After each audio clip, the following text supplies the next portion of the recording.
Magandang araw po mga kababayan. Welcome po sa Pinilakan Lakbay. Ayan. Medyo umuulan-ulan po. Tama-tama po sa mga tinanim ko po. Itong buong linggo medyo ulan-ulan po. Araw. Mas mapabilis pagtubo ng mga tinanim ko pong buto. At yung punla. At samahan po ninyo ako, bibili rin ako ng mga ibang punla kung mura. Kasi minsan po mahal. Minsan more than 4 euro, 5 euro. Isang punla. Napakamahal po. No? Samahan po ninyo, maglalagay din ako kung mini greenhouse kapag may nabili po kung ano lang po yung table greenhouse. Maganda po, nabili ko po nung last autumn kasi nag-sale na. Pagtapos na summer, doon po ka namimili ng mga gamit sa pagka-garden. Diba? Sarap tignan pag umuwi, sarap ng pakaramdam. Tara, samahan po ninyo ako. Alam po ninyo, ito po yung paborito ko po sa Pilipinas. Yung ulan lang po na ganito pagbabiyahe. Kasi fresh na fresh ang feeling po ninyo. Hindi pagpapawisan, lalo papasok po sa trabaho. Opo, gusto ko po pa talaga yung ganyan. Yung ganyan lang, hindi naman yung malakas na malakas. Sarap po, no? Nakakamiss sa Pilipinas. Sa Pilipinas din po, medyo mag-uumpisa na rin po ang tagulan. Ingat din po kasi mas magiging malakas po ang mga pagulan dahil sa nakaraang pong napakainit na tag-araw. Ayan po mga kabayan, dito po sa isa paborito ko pagtindahan ng mga laman. Grabe mga sili, ang sarap. Tingnan mo, may panigang, mahal naman, 20 euro. Sa kabilang siya, more than 10 euro lang dito. Grabe, doble-doble. Tingnan po natin yung mga punla. Ayan, meron po dito mga herbs. Ayan, iba-ibang herbs. 650, gismiyo, lahat ng punla, 6 euro 50 cents. Sa kabilang siya, mga 3 euro lang to. Almost 3 euro dito, 650. Sobrang mahal. Lahat po ng indoor nandito. Mayroon din po pa outdoor. Ngayon may maraming mga cactus, succulents, bonsai, orchids, ornamentals. Nandito po. Ang dami rin po mga taong pumupunta. Dito po yung mga outdoor. Indoor din yung mga paso. Tapos itong mga nagmamayaman ng mga garden set. Biblis ako nga pala pagsalita ko kasi may music. Baka din na naman mamonetize ang video ko. Di ba? Dito naman po tayo sa isang shop na medyo reasonable naman po ang presyo. Sana yung makita po tayong mga punda. Tingnan po ninyo dito, lang 15.99 doon sa kabila, di ba? Napakamahal. Sana may makita akong bush Ano po yung bush tomato, yung siksik po yung mga daro. Itong ganda ng mga kamatis sa kasili. Kaya lang medyo malaki po this week Yan, pinasok nila dito. Pero ng mini greens, gusto ko yung bush tomato, maganda po. Hindi po siya malaki. Parang bonsai po siya. Tapos ang bunga po niya parang cherry. Mas mahal po dito yung punla, kaya lang mas malalaki na.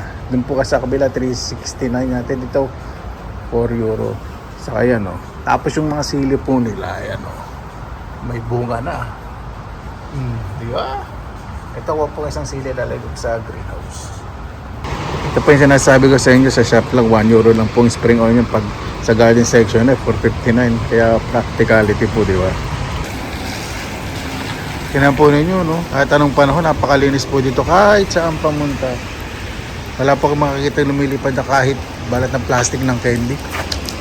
Ay, nako.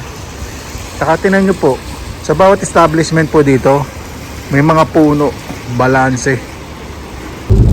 Sa Pilipinas, pag uulan po, napakasarap kahit ano yung suot nyo dito. Isipin po nyo kung ano yung suot nyo kasi malamig. Tapos naluto ng lugaw. Namimiss ko po yung pupunta sa lugaw. Nakain ng tokwa at baboy. O kaya nani ko magkakatay ng manok. Luluto ng tinola, luluto ng arroz caldo, kaya lugaw. Tapos maglalaga po siya ng itlog habang umuulan. Mas gusto ko po yung buhay po namin na simple po nung araw. Opo. Yan po ang mga bagay na hindi niya pwedeng balikan pero nananatili po sa inyong isipan, di ba? Napakasarap po. May kasabihan nga na huwag kayong maging biktima ng mga nakaraan. Hindi naman gano'n. Dapat huwag niyong balikan yung mga hindi maganda sa nakaraan. Gano'n. Kasi ako po ay biktima ng napakagandang nakaraan. Kaya masarap pong balikan.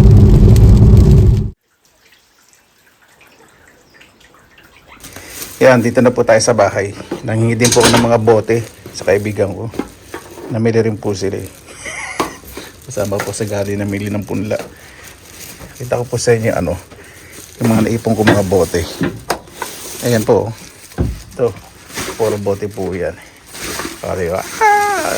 Dami na naman pera. Tapos, yung last summer, may nabili po kong mini greenhouse, 3. Pero ilalagay ko po muna sili. Ito po sa inyo. Ayan, table greenhouse po. Ito kilalagay sa harap. Tapos sipin ko na lang kung saan ko lilipat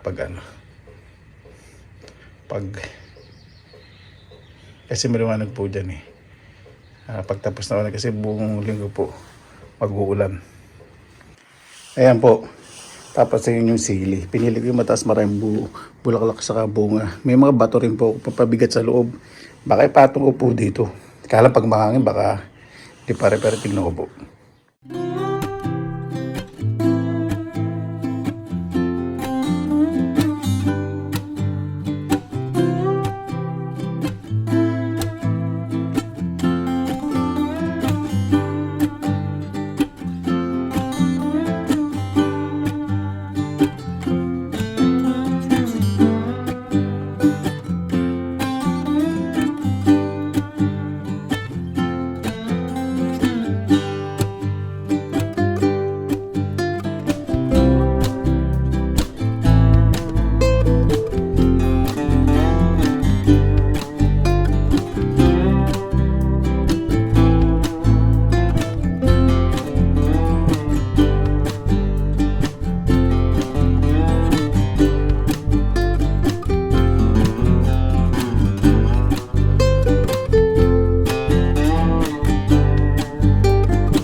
Ayan po, kung ano iba't ang ginawa. Nilagyan ko po muna ng bato, yung underline na nasa ilalim. Para hindi takayin ito. Hindi para dito po ito.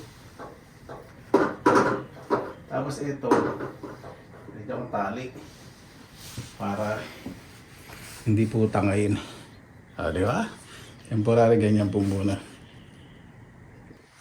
Ayan po mga kabayan, ang laki na ng dilim. Nalagyan ko po muna ng suportang tali dito.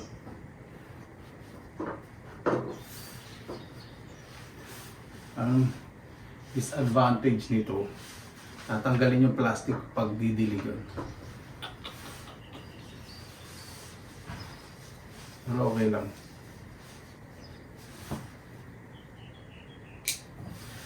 Ito muna ng suporta dito. Nakakatawa naman pala yung nito.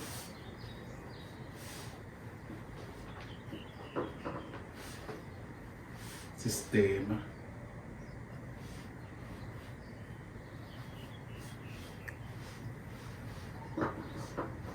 Pag nagdidilim pong ganyan, alala ko sa amin sa Pilipinas, ang maliit po. Yung tatakbuhan po kami sa ilalim ng mangga. Tapos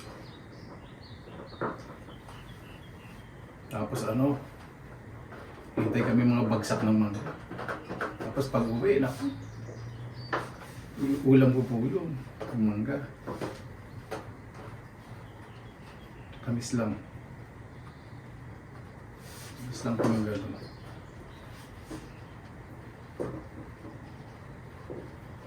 Ay naku, pwede lang ibalik yung mga nakaraan. Hirap naman ito. Dito mo, saan ko itatali? Dito na lang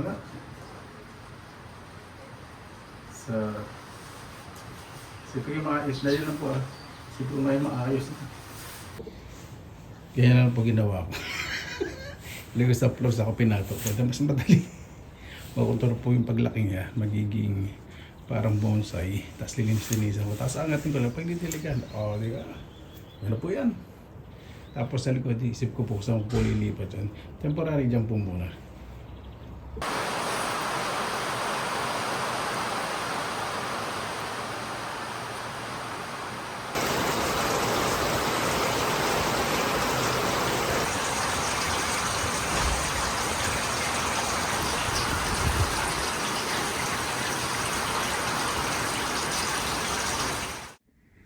Dito po sa loob ng bahay, ayan yung lemon ko po tumuloy. Yan, di ba? 4. Saka 4. Doon po yung isa yun. Wala. Sana tuloy-tuloy na po, no? At yung ating pong kalamansi, di ba? Naani na po natin yan. Ang dami na naman pong bulaklak. Pag didiligan nyo po sa lawin, tayo nyo po munang medyo madrain yung lupa. Medyo tuyo na. Huwag hindi may lantay halaman. Ayan po, dami. Dami po yan. Hanggang sa baba po yan, may bulaklak. Marami na naman po ka. Ay, may kalamansi na. Yan. Doon po marami pa nakatago. Paano po mga kabayan? Ayan na po ulan. Maraming salamat ng kasi niyo oras sa pagkakakang ng bayan. Kasi lagi pa tayong positive vibes. God bless sila po lagi mga araw. Salamat.